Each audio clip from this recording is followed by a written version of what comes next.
Morning. Good morning. All right, I'm here this morning because I have been given the great and favorable task of introducing our candidate for the chair of the D.C. City Council. And Kris called me the other day and asked would I do it for him. I said I'd be really glad to do it for you, right? I'm looking forward to this. This is going to be fun. One of the things I like about political campaigns, when they're going right, you're having fun. Having fun. Now, originally, you know, Kris is from Indiana, right? A good farm boy. And I hope he brings some of those farm boy values here, whether it's hard work, honesty, because heaven knows in our city council that's exactly what we need. And as chairman, he'd be the one, you know, the big job of the chairman is to set the agenda for the council. And imagine if we had someone honest and hardworking actually setting the agenda for our city council, District of Columbia.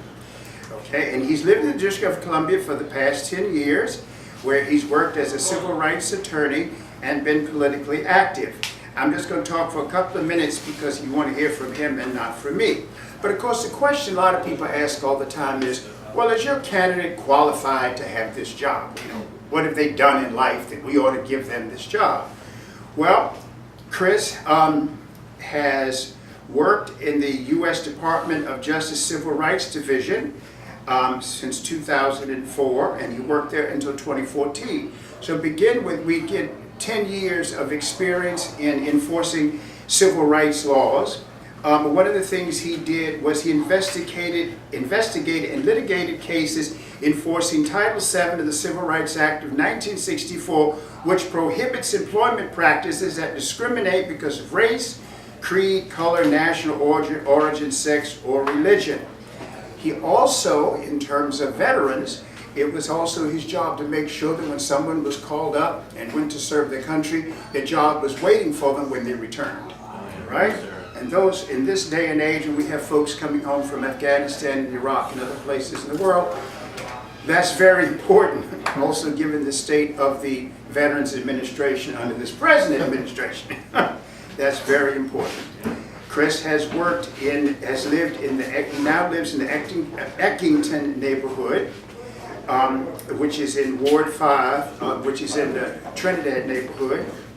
He has been a young Republican and a member of the Republican Lawyers Association. So when the question is asked, is he qualified to be a young man like he is, to have done the things he have done, certainly speaks of a commitment to civic order, to what's important to the people of the country, also of the District of Columbia. And also the fact, I'm going to be honest with you, he's not afraid to be in this part of town. See, the other reality is, as Republicans, we're not going to start winning elections in the District of Columbia until we make people all over the city understand what our platform really is. And it's interesting because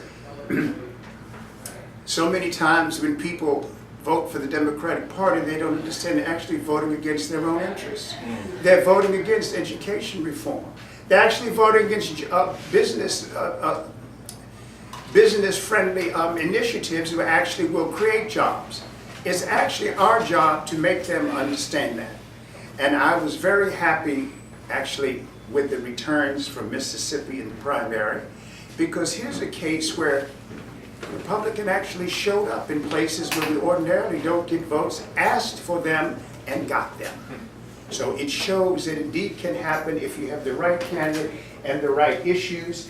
And on that note, it is with great pleasure that I introduce Mr. Hammond, who is going to be our party's nominee for chairman of the District of Columbia City Council.